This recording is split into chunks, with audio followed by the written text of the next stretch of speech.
Hey everybody, welcome to Obscurities in Miniatures, and it's Friday, which means, well, number one, I don't have to go to work anymore because it's Christmas break, thank God. But the other thing is, it's time for some Obscurities in the literature. So today I've got a book that is very near and dear to not only myself, but a lot of my family members, and that is Enfu's Cute Grit. So Enfu is an artist that was quite prolific in the 2010s, and I'm sure he's still doing stuff, but very much into a small, squished up, very compact SD chibi-sized type thing. And you know, right off the bat, we've got the Shichi Fukujin 7 Lucky Gods up in here. You know, you can see his signature right there, Kentaya being his actual name. Dedicated to his daughter, who farts rainbows, obviously. Shows up in a lot of his artwork as well.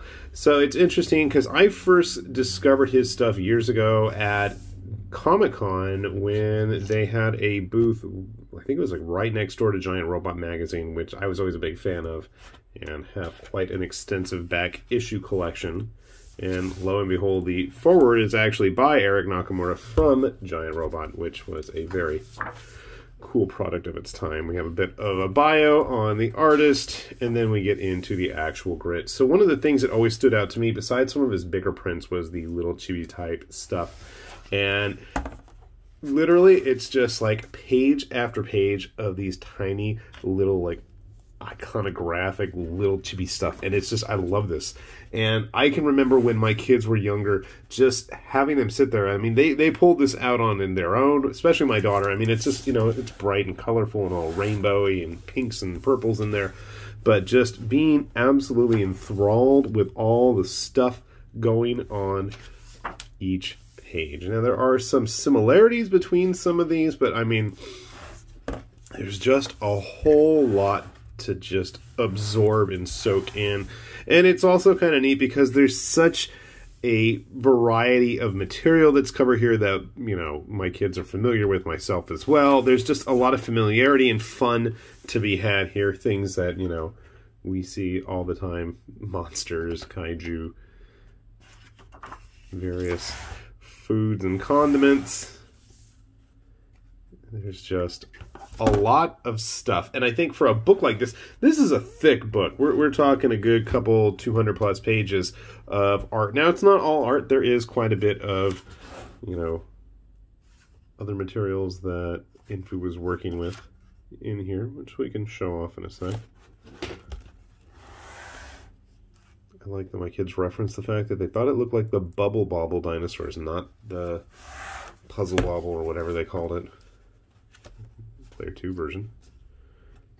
You can see just the bright, vibrant colors, the familiarity with a lot of the subject matter. Definitely can make for some interesting stuff. Oh, I skipped over. Then they get into this whole chibi section of, again, very familiar looking pieces if you've spent any time hanging out in nerd culture.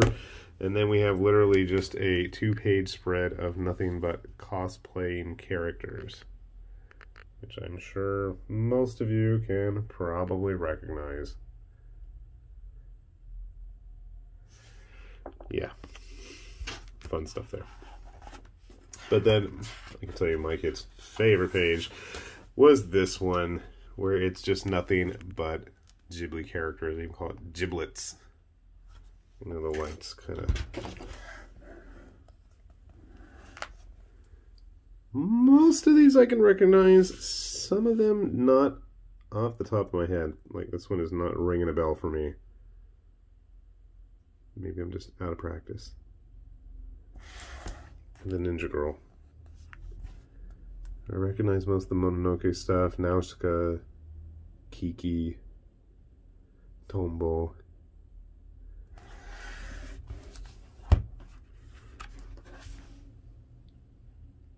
Her name, I can't remember right now. Ponyo. Why would I forget that? How many times I've heard that stupid song? Poco Rosso. I mean, it's like literally every major Ghibli movie is covered here. Most of the big ones, at least, at the time this book was published. And then you have to be Seattle Seahawks at the time.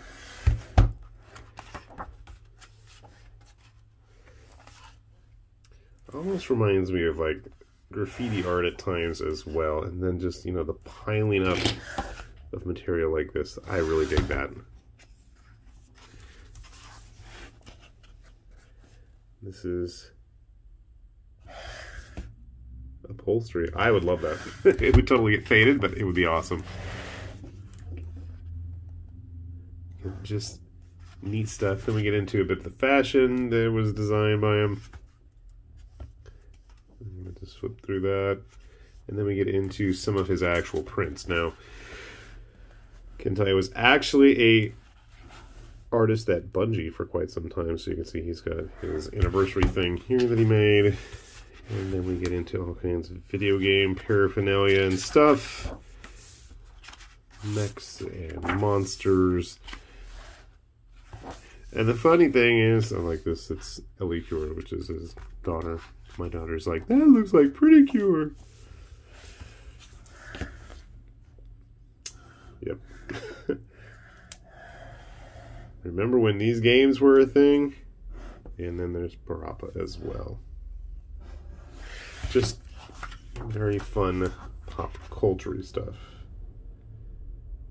Like, you don't see those looks as much, the Koguru or whatever they're called. Bunch of different shoe designs. Little Puyo Puyo type guys. I can remember seeing prints of these years ago at Comic-Con, and I know this is one like my kids would just sit there and stare at. They may not like everything in these pictures, but they absolutely loved looking at them, and I don't blame them. It's funny how a lot of this stuff is also the Japanese names for a lot of them. And then there's this...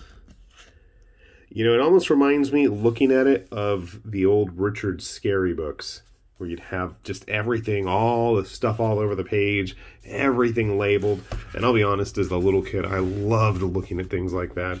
And some of these, I think these were some of the first ones that I ever saw by Enfu. I can remember even my kids pointing out how Nobita looked like Charlie Brown there.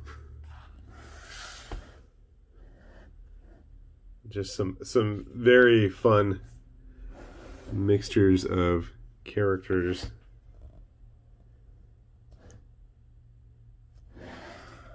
And things getting mixed up.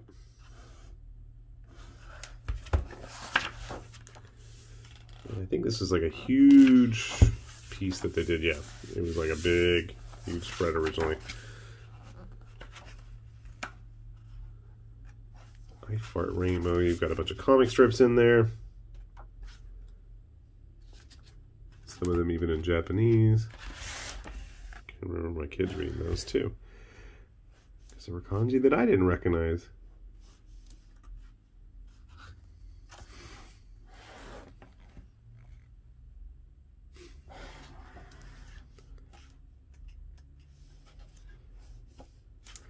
Getting into a bunch of sketch work. And I love the fact that these were sketches done during work meetings. And as someone who is a prolific doodler and incessantly drawing during meetings, I can totally relate to that. I know I've showed you guys, at least I put some pictures on the Patreon. I had to go back and edit out some of the phone numbers and names still.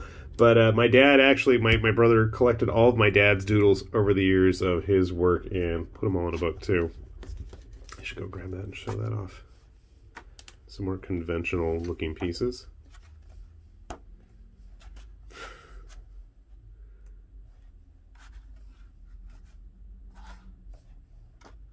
Much more traditional art. Everybody in the forest. So there is a very... I'd forgotten Bonk was there.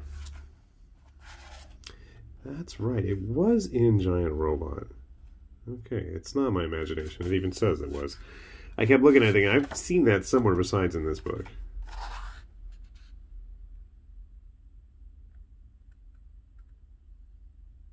So these are all kind of takeoffs on famous Japanese drink brands. Oyaji no root beer.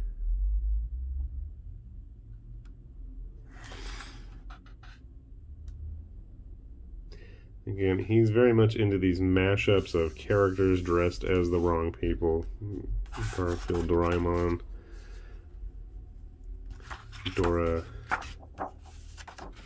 Mariko-chan. Again, I'm just flopping, flipping, and flying through here. There's a lot of stuff to check out. But that's half the fun. Funny enough, for once, I think I've shown off a book that's actually in print. You can actually find it online. And it's not going to break the bank if you're interested. So I will put a link down below for Amazon if you're curious. There's a lot of cool stuff here, and I skipped over some of the more interesting things as well in an effort to get this done. Where was there's one piece here I wasted I liked.